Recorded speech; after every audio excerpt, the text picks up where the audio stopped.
Jake Morrison wiped the sweat from his forehead as he looked across the golden wheat fields of New Eden. The alien sun cast a warm glow over the crops that would feed thousands of people across the colony. His wife Linda called to him from their farmhouse, reminding him that dinner was ready. Their daughter Amy was already at the table, chattering about her school project on Earth history. New Eden was one of 12 human colonies scattered across the galaxy. Life was peaceful here. Children played in the streets while their parents worked in the farms, factories, and research centers that made the colony thrive. The humans had good relations with other alien species through the Galactic Confederation. Trade flowed freely, and conflicts were resolved through meetings and agreements, not weapons. Commander Alex Knight sat in his office at the Earth Defense Fleet headquarters, reading routine reports from the colonies. Production was up on New Eden. The mining operation on Kepler 7 had found new mineral deposits. Everything seemed normal and quiet. Alex had been in the military for 15 years, but the last decade had been mostly paperwork and peaceful patrols. He sometimes wondered if humanity even needed a military anymore. Captain Ryan Beck was hauling cargo between the colonies aboard his ship, the New Horizon. He had just delivered medical supplies to Haven Ridge and was heading back to New Eden with a load of rare metals. His crew was small but experienced. They had been working together for 5 years, and Ryan treated them like family. His own daughter lived on New Eden with his ex-wife. He was planning to visit them next week. Dr. Lisa Harper was studying alien plant life at a research station orbiting Haven Ridge. She had dedicated her career to understanding how different species could work together to improve life across the galaxy. Her research had helped develop new medicines and better crops. She believed that cooperation between species was the key to a bright future for everyone. The first sign of trouble came on a Tuesday morning. Long-range sensors detected massive ships approaching the human colonies. The ships were Zephyrian, a species known for their advanced technology and military strength. But these were not the usual trade vessels or diplomatic ships. These were warships, more than anyone had ever seen in one place. Alex Knight received the first emergency transmission from New Eden. The colony's defense coordinator, Major Pete Collins, sounded confused and worried. The Zephyrian ships were not responding to communication attempts. They had formed an attack pattern above the planet, but had not made any demands or explanations. Similar reports came from all 12 human colonies within minutes. Zephyrian fleets had appeared above every human world at exactly the same time. This was clearly planned and coordinated. Alex tried to contact the Zephyrian government through diplomatic channels, but there was no response. Then the broadcasts began. Every communication device in human space received the same message from Zephyrian High Command. Their leader, War Commander Vexhai, appeared on screens across the colonies. His crystalline face showed no emotion as he spoke. "Human species," the alien commander said in perfect English. "You are a genetic contamination in this galaxy. Your rapid expansion and unpredictable nature make you dangerous to the stability of civilized space. The Zephyrian Empire has decided that humanity must be cleansed from existence. This action begins now." Jake Morrison was in his kitchen when the message played on his family's communication device. Linda grabbed Amy and pulled her close. They could see the dark shapes of Zephyrian ships in the sky above their farm. The ships began to glow with a terrible blue light. The plasma bombardment started without warning. Beams of superheated energy struck New Eden cities first, turning buildings into vapor and glass into pools of liquid fire. The attack was systematic and thorough. The aliens targeted not just military installations but schools, hospitals, homes, and farms. Ryan Beck was still in space when New Eden began to burn. He watched through his ship's cameras as the planet where his daughter lived was turned into a ball of fire. His crew stood behind him in shocked silence as they witnessed the destruction of everything they had known and loved. The same horror was happening on all 12 colonies. Haven Ridge, where Dr. Lisa Harper had friends and colleagues, was hit by a bombardment that lasted 3 hours. The research station where she worked had a perfect view of the destruction. She recorded everything, knowing that someone needed to witness what was happening to humanity. Major Pete Collins managed to send one last transmission from New Eden before his communication center was destroyed. His voice was calm, but filled with desperate sadness as he spoke to anyone who might be listening. This is New Eden Colony to any human ships in space. We are under attack by Zephyrian forces. They are not taking prisoners. They are not demanding surrender. They are killing everyone. Men, women, children, everyone. If you can hear this, stay away. Do not try to help us. Live. Remember us. Make them pay. The bombardment continued for 6 hours on each world. When it was finished, 12 human colonies that had been home to 6 million people were nothing but burned rocks floating in space. The atmosphere was gone. The oceans had boiled away. Not a single building remained standing. Captain Ryan Beck gathered the other ships that had escaped the destruction. There were cargo haulers, research vessels, a few patrol boats, and some private ships that had been traveling between colonies. In total, they had saved about 50,000 people from a population of 6 million. Less than 1% of humanity had survived. Dr. Lisa Harper's research station became a temporary refuge for survivors. People sat in shocked silence, trying to understand what had happened to their species. Children cried for parents who would never answer. Adults stared at screens showing the dead worlds that had once been their homes. The survivors had a choice to make. They could accept their near extinction and try to rebuild somewhere else, or they could seek justice for what had been done to humanity. Some wanted to appeal to the Galactic Confederation for help. Others wanted to disappear and hide from further attacks. But a growing number of survivors wanted something else entirely. They wanted the Zephyrians to pay for what they had done. They wanted revenge for 6 million dead humans. They wanted to make sure that no alien species would ever again think that humanity was weak or easy to destroy. The galaxy had just learned a terrible truth about humans. When pushed to the edge of extinction, they did not break. They did not surrender. They became something much more dangerous than anyone had imagined. 6 months had passed since the genocide, and the human survivors had gathered at Titan Base, a hidden military facility in the outer system. The base had been built during the early expansion years but had been mostly forgotten. Now it was the last home that humanity had left. General Nathan Cross stood before the assembled survivors in the main meeting hall. He was the highest-ranking military officer who had escaped the destruction, and many people looked to him for leadership. His face was hard and weathered from years of service, but his eyes showed the deep pain that all survivors carried. "We have received an official response from the Galactic Confederation," General Cross announced to the quiet crowd. "They offer us refugee status on 3 different worlds. They promise to impose economic sanctions on the Zephyrian Empire. They assure us that diplomatic pressure will be applied." Ambassador Helen Price stepped forward. She had been Earth's representative to the Confederation for 8 years, and still believed in the power of law and negotiation. Her voice was steady as she addressed the survivors. "The Confederation is offering us a chance to rebuild," Helen said. "We can establish new colonies under their protection. The Zephyrians will face consequences for their actions through legal channels. We do not have to abandon our humanity to seek justice." Many survivors nodded in agreement. These people had families to think about. They had children who needed safety and stability. The idea of starting over in a peaceful place seemed like the only reasonable choice. But General Cross had more to reveal. He activated a large screen that showed classified documents and communication records. The information he was about to share would change everything.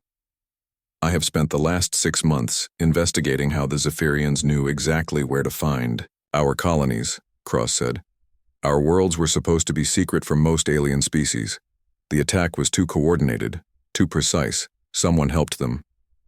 The screen showed communication logs between Confederation officials and Zephyrian military commanders. The documents revealed a terrible truth.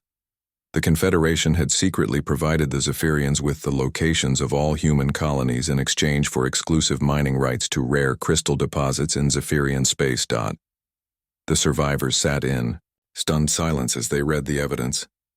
Their trusted allies had sold them out for profit.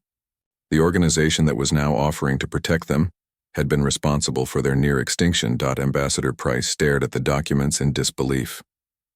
Her faith in the system she had served for years was shattered in an instant. The Confederation Leaders she had worked with, people she had considered friends, had traded human lives for mineral wealth. "This changes nothing," Price said, though her voice was no longer as confident. "We cannot become monsters ourselves. If we seek revenge, we dishonor the memory of those who died. We must be better than our enemies." Captain Ryan Beck stood up from his seat. He had been quiet during most meetings since the genocide, focusing on the practical work of keeping the survivors alive. But now he had something to say. "Better than our enemies?" Beck asked. "Helen, they burned my daughter alive, for mining rights. They killed 6 million people because we were inconvenient, and you want us to trust the same system that made it possible?" Beck activated his personal datapad and projected a recording onto the main screen. It was security footage from New Eden, showing the final moments of a school as Zephyrian plasma beams struck the building. Children could be seen running toward the exits, but the roof collapsed before they could escape. "My daughter Kate was in that school," Beck said. "She was 8 years old. She loved to draw pictures of the animals she wanted to see on Earth someday. The Zephyrians murdered her and 500 other children in that building alone. And after they finished killing everyone, their commanders were laughing. I have the audio recording of their communications. They were enjoying it." The room fell silent except for the quiet sounds of people crying. Everyone had lost someone. Everyone had their own memories of the horror, but seeing the footage and knowing about the betrayal made their pain turn into something else. It became anger. Dr. Lisa Harper spoke next. She had been working with the survivors' medical team, but her real expertise was in biology and genetics. Her proposal would shock even those who had already chosen the path of revenge. "I have been studying Zephyrian biology," Harper said. "Their crystalline structure makes them vulnerable to certain biological agents. I can create weapons that will target only their species. We could end their threat permanently." Engineer Matt Turner stepped forward. He had been leading the technical teams that were keeping Titan Base operational. His proposal was equally dark. "We have captured Zephyrian technology from the attack," Turner said. "I can reverse engineer their weapons and improve them. We can build ships that are faster and more deadly than anything they have. We can become the predators instead of the prey." The survivors faced a choice that would define what remained of humanity. They could accept refugee status and try to rebuild their civilization under alien protection, or they could embrace vengeance and remake themselves into a weapon capable of destroying their enemies. General Cross called for a vote. The decision would be made by all adult survivors, not just the leaders. Every person who had lost everything would have a voice in choosing humanity's future. Ambassador Price made one final appeal for diplomacy. She spoke about the values that had made human civilization great. She reminded them of the art, literature, and philosophy that had been lost in the genocide. She asked them to preserve what remained of human culture instead of throwing it away for revenge. But when the vote was called, the result was overwhelming. Of the 47,000 adult survivors, 46,300 voted for vengeance. Only 700 people, mostly those with small children, chose the path of diplomacy and exile. Captain Beck had cast the deciding vote for his group, and his reasoning spoke for most of the survivors. "We cannot bring back the dead," he said, "but we can make sure this never happens again. Not to us, and not to any other species that the Zephyrians decide to exterminate." The vote changed everything. The refugees became soldiers. The scientists became weapons designers. The farmers became strategists. Humanity had chosen to transform itself into something the galaxy had never seen before. General Cross addressed the survivors after the vote was counted. His words would be remembered by human historians as the moment their species abandoned its innocence forever. "We will not seek justice through alien courts," Cross said. "We will not beg for protection from the same people who sold us out. We will become strong enough that no one will ever again think humans are easy victims. The Zephyrians wanted to exterminate us because they thought we were dangerous. They were right. They just did not know how dangerous we could become." 2 years had passed since humanity chose vengeance over diplomacy. Titan Base had been transformed from a hidden refuge into a massive military complex. The survivors worked with desperate intensity, knowing that their species' survival depended on becoming something their enemies would fear. Dr. Lisa Harper stood in her laboratory, looking at the results of her latest experiment. The biological weapon she had created was perfect in its horror. She called it the Crimson Plague, and it was designed to attack the crystalline structures that made up Zephyrian bodies. When infected, their protective shells would crack and bleed until they died in agony. It spreads through their air recycling systems, Harper explained to General Cross during their morning briefing. One infected Zephyrian can contaminate an entire ship or base within hours. Their medical technology cannot stop it because they have never encountered anything like it. Harper had once been a peaceful researcher who wanted to help different species work together. The genocide had turned her into humanity's most deadly weapon designer. She felt no guilt about what she had created. Every night she remembered her colleagues who had died on Haven Ridge, and every morning she worked to make their killers pay. Engineer Matt Turner had achieved similar success with conventional weapons. The human fleet was small, but growing. Each ship was built with one purpose: to kill Zephyrians as efficiently as possible. The new stealth fighters could appear without warning and disappear before the enemy could respond. Our ships are faster than theirs now, Turner reported. The weapons hit harder, and the armor can take more damage. But the real advantage is psychological. We are not fighting to conquer territory. We are fighting to cause terror. Colonel Steve Adams commanded the first strike team that would test humanity's new capabilities.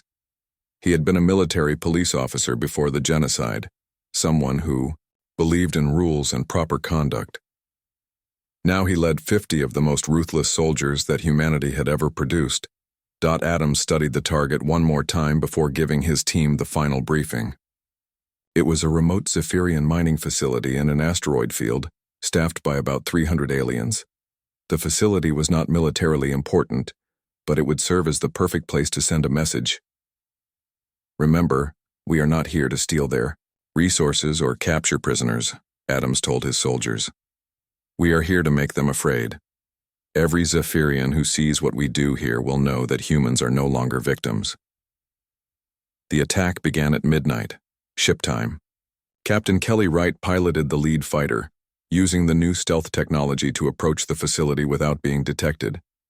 Her ship was painted black with red markings that looked like human handprints.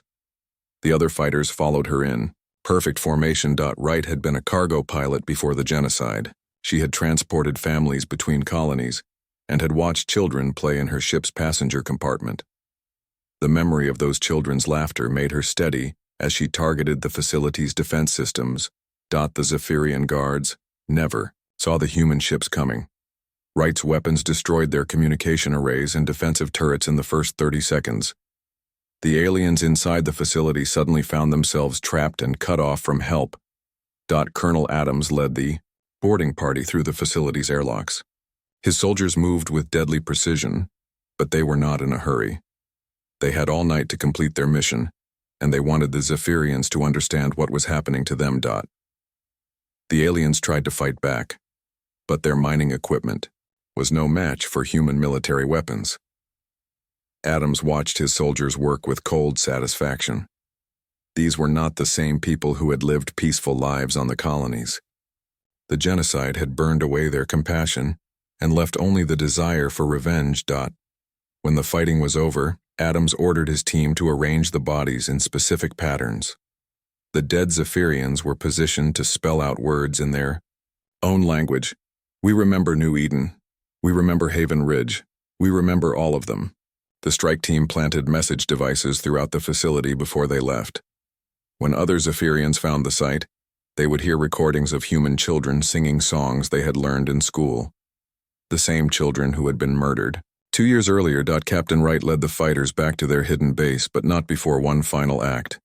She broadcast a message on all Zephyrian military frequencies. Her voice was calm and cold as she spoke in perfect Zephyrian. This is Captain Kelly Wright of the Human Defense Force. We are no longer refugees. We are no longer victims. We are the nightmare that will haunt your dreams. Today was just the beginning. News of the attack spread quickly through Zephyrian space. Their military commanders could not understand how humans had developed such advanced weapons so quickly. More importantly, they could not understand the psychological warfare that accompanied the physical attacks. Admiral Tony Clark commanded the growing human fleet from his flagship, the Vengeance. He had been a logistics officer before the genocide, responsible for making sure supplies reached the colonies on time. Now he was responsible for making sure human weapons reached Zephyrian targets on time. Clark studied reports from intelligence teams that had infiltrated alien communication networks. The Zephyrians were confused and frightened by humanity's transformation. They had expected the survivors to hide or beg for mercy. Instead, they faced an enemy that seemed to understand their psychology better than they understood it themselves. They thought genocide would make us disappear, Clark said to his staff officers. Instead, it taught us how to make them disappear. The human attacks continued with increasing frequency and sophistication. Captain Beth Rogers led boarding parties that left no Zephyrian survivors, only carefully arranged crime scenes that told stories of human creativity and death-dealing. Lieutenant Jake Brown commanded stealth ships that appeared in Zephyrian systems long enough to destroy a facility and broadcast the dying words of human children. Each attack was accompanied by recordings of the genocide, played on frequencies that all Zephyrians could hear. The aliens were forced to listen to the sounds of human families being murdered, while they watched their own people die in return. Dr. Harper's biological weapons proved even more effective than her conventional designs. The Crimson Plague spread through Zephyrian military bases, causing their soldiers to die slowly and in visible agony. Their commanders tried to develop treatments, but Harper had designed the disease to evolve faster than they could adapt. Other alien species watched the conflict with growing alarm. The humans they had known as peaceful farmers and researchers had become something that scared even the most warlike civilizations. Reports reached the Galactic Confederation of human soldiers who fought with a savagery that made veteran warriors. Retreat and Terror. Engineer Turner worked constantly to improve human weapons and ships. Every new design was tested against captured Zephyrian equipment to ensure maximum effectiveness. His teams had become masters of reverse engineering alien technology and making it deadlier than the original creators had intended. "We are not trying to match their capabilities," Turner explained to visiting survivors who wanted to understand the technical aspects of their war. "We are trying to exceed them in every way that matters: speed, stealth, firepower, and most importantly, the willingness to use these tools without hesitation." The transformation was complete. Humanity had become exactly what the Zephyrians had accused them of being: a dangerous species that threatened the stability of the galaxy. But now that danger was focused on one target, and that target was learning the true cost of committing genocide against a species that refused to die quietly. 5 years had passed since humanity began its war of extermination against the Zephyrian Empire. What had once been the most powerful military force in the galaxy was now a collection of scattered refugee fleets, running from human hunters who never stopped, never showed mercy, and never forgot. Commander Jack Stone stood on the bridge of his battleship, watching the final approach to Zephyr Prime, the alien homeworld. The planet that had once been the center of a vast empire was now surrounded by human warships. For 3 months, Stone's forces had maintained a blockade that prevented any ships from leaving or entering the system. The siege of Zephyr Prime was different from the quick raids that had characterized the early years of the war. This was meant to be a lesson that would be remembered by every species in the galaxy. Stone's orders were clear: make the Zephyrians suffer as much as possible. Before finishing them off, "Status report," Stone requested from his tactical officer, Lieutenant Sarah Kim. "All orbital platforms have been destroyed," Kim reported. "Their planetary defenses are down to 30% effectiveness. Civilian evacuation attempts have been stopped. The planet is sealed." Stone nodded with satisfaction. The humans had learned to fight in ways that maximized psychological damage. Instead of simply destroying Zephyr Prime with orbital bombardment, they were forcing the aliens to experience the slow terror of knowing that death was coming, but not knowing when. Every day, Stone's ships broadcast the final communications from human colonies during the genocide. The Zephyrians were forced to listen to human children calling for their parents as the plasma bombardment began. They heard the last words of families who were burned alive for the crime of existing. Dr. Lisa Harper monitored the final phase of her biological weapons program from her laboratory ship in orbit. The Crimson Plague had been released into Zephyr Prime's atmosphere 6 weeks earlier. Now it was spreading through the population with devastating effectiveness. The infection rate is approaching 90% in the major cities, Harper reported to General Cross during their daily communication. Their medical facilities are overwhelmed. The hospitals are full of aliens whose bodies are breaking down at the cellular level. Harper watched the progress of her creation with cold scientific interest. She had perfected the disease over years of testing, making it as painful and frightening as possible. The Zephyrians were dying the same way human children had died. In terror, calling for help that would never come. Lieutenant Sarah Kim prepared for the final ground assault. She had been a university student before the genocide, studying literature and hoping to become a teacher. Now she led a company of soldiers who were experts in close-quarters combat and psychological warfare. Kim quotes, "Soldiers were not like the armies of other species. They had been trained to be as frightening as possible. Their armor was decorated with images of burning colonies and dying children. They fought with a savagery that made even experienced warriors flee in panic. Remember what we learned from the previous assaults," Kim told her troops as they prepared to drop onto Zephyr Prime. "We are not here to capture territory. We are here to make sure that every Zephyrian who sees us dies, knowing that this is payment for what they did to our families." The ground assault began at dawn, planet time. Kim's soldiers dropped from orbit in armored pods that crashed through the roofs of Zephyrian government buildings. They moved through the crystalline cities with deadly efficiency, showing no mercy to military personnel or civilian leaders. The Zephyrians tried to fight back, but 5 years of constant warfare had broken their will to resist. Their soldiers had seen too many of their colleagues die in horrible ways. Their leaders had listened to too many recordings of human children being murdered. They knew that humans did not take prisoners or accept surrender. Major Pete Collins led a special unit through the ruins of the Zephyrian High Command building. He had been the last human to broadcast from New Eden during the genocide. Now he was among the first to enter the place where the decision to exterminate humanity had been made. Collins found the Zephyrian War commander Vexhai hiding in a bunker beneath the building. The alien who had ordered the genocide was infected with the Crimson Plague, his crystalline shell cracking and bleeding. He looked at Collins with eyes that showed complete defeat.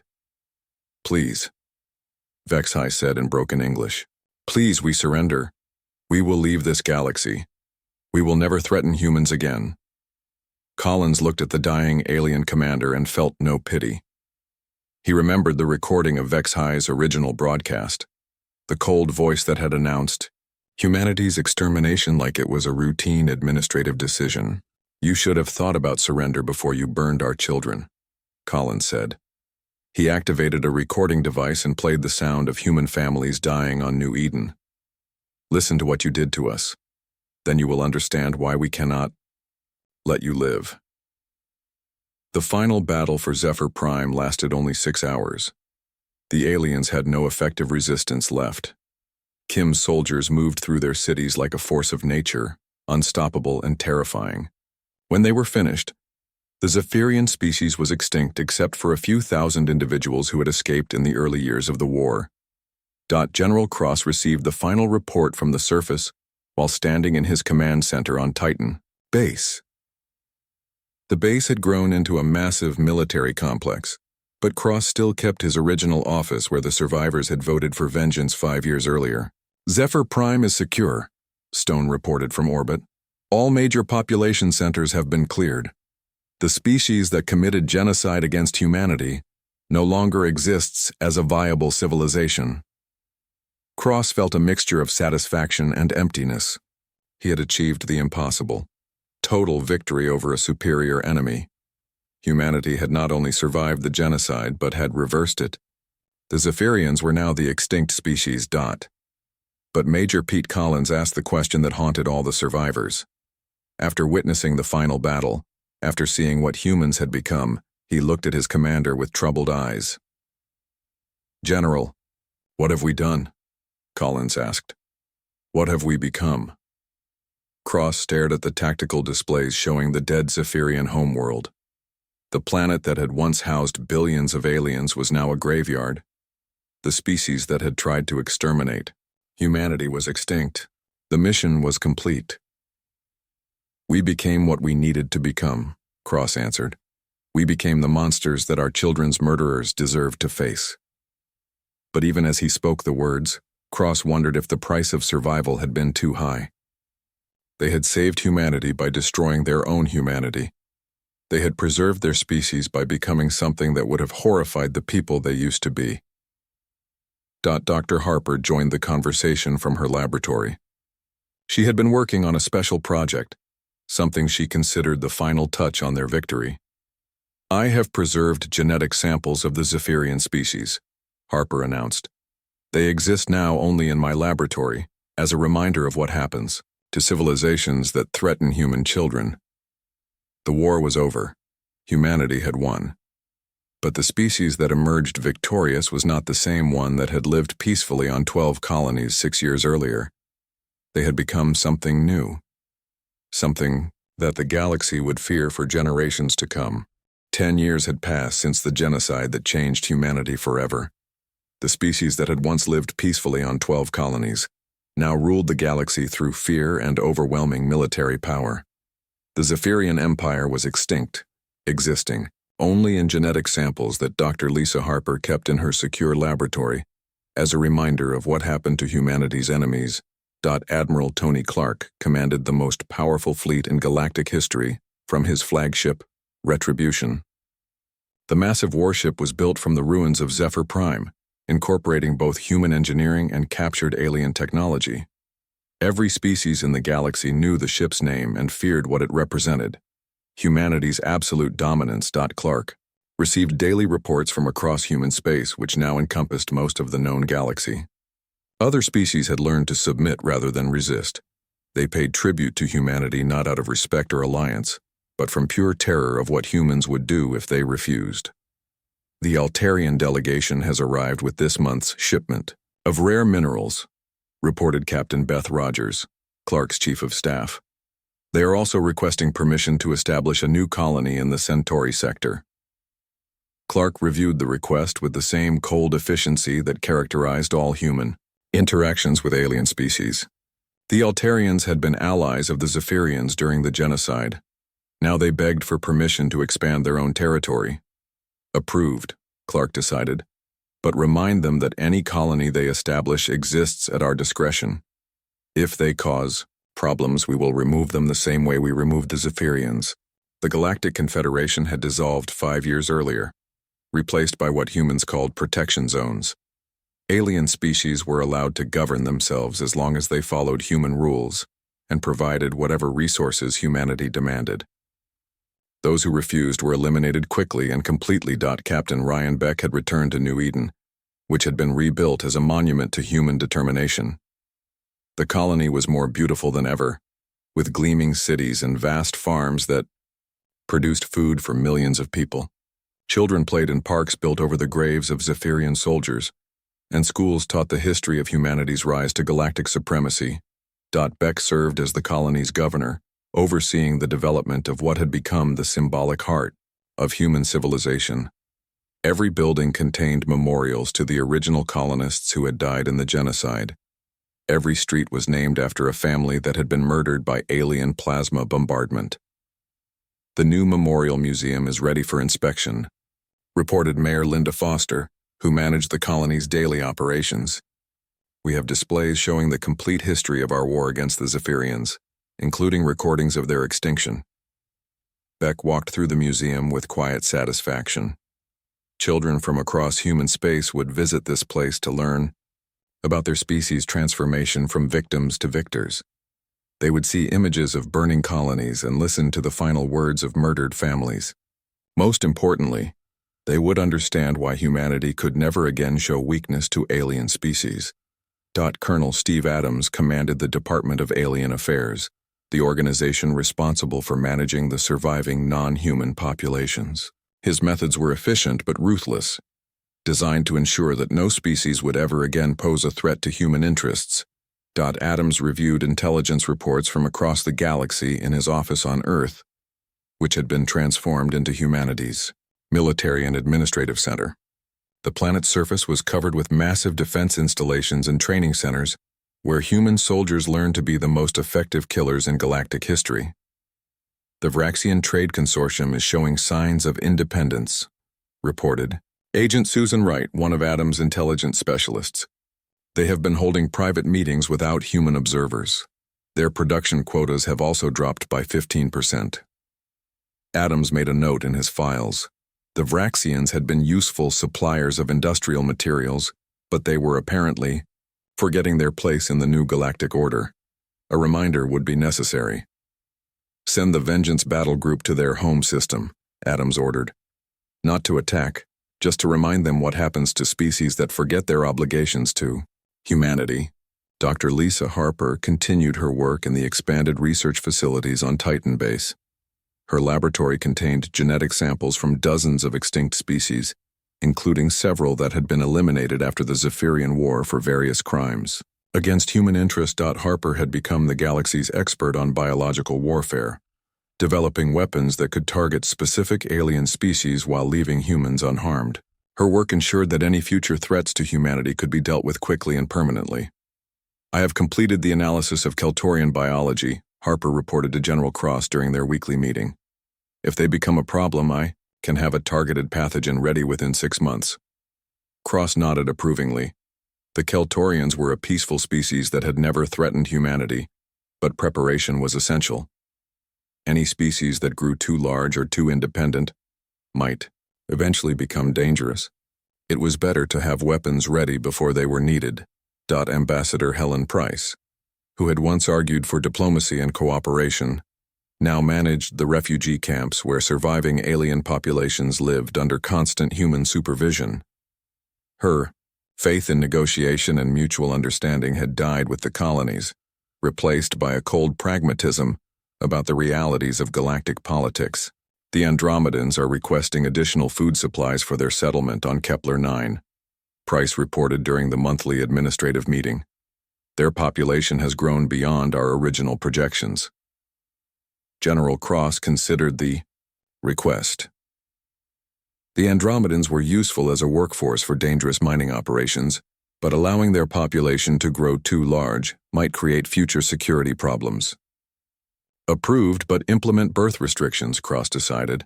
No alien population should exceed the size where they might consider resistance. Price made the necessary notes without emotion. She had learned to think like an administrator rather than a humanitarian. The survival of humanity required careful management of potential threats, even if those threats were currently peaceful and cooperative. The new generation of human children grew up in this transformed galaxy. They attended schools where they learned about their species' righteous victory over genocidal enemies. They played games that recreated famous battles from the Zephyrian War. They were raised to believe that human dominance was natural and necessary for galactic stability. Captain Kelly Wright trained these young pilots in the advanced combat techniques that had made humanity supreme. Her students were skilled and confident, but they had never known the fear that had motivated their parents' generation. Remember that we are not cruel by choice, Wright told her students during a training exercise. We are strong by necessity. The galaxy is full of species that would destroy us if they could. Our strength keeps them from trying. General Nathan Cross, now Supreme Commander of Human Space, looked out from his office on Earth at a galaxy where human children would never again face extinction.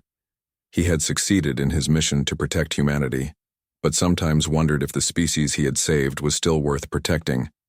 The humans who ruled the galaxy were not the same people who had lived peacefully on 12 colonies 11 years earlier.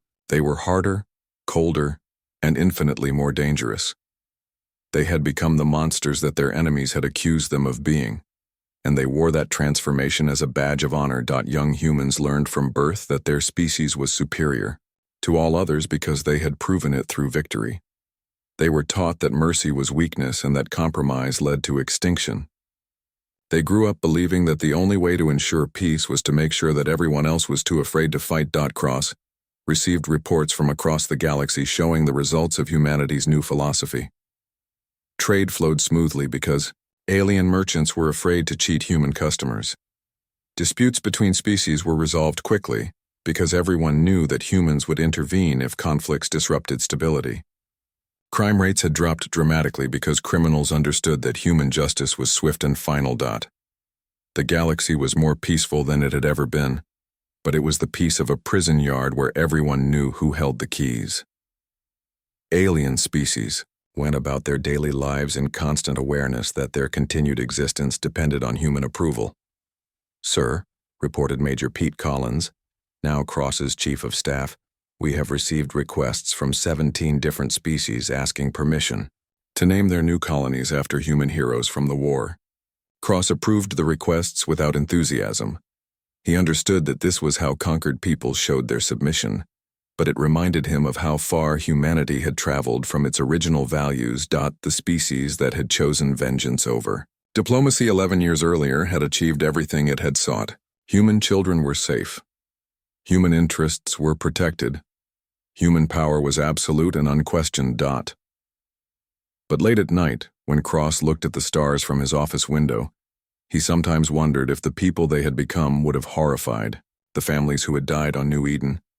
They had preserved humanity by abandoning their humanity, and now they ruled a galaxy that feared them more than it had ever feared the Zephyrians.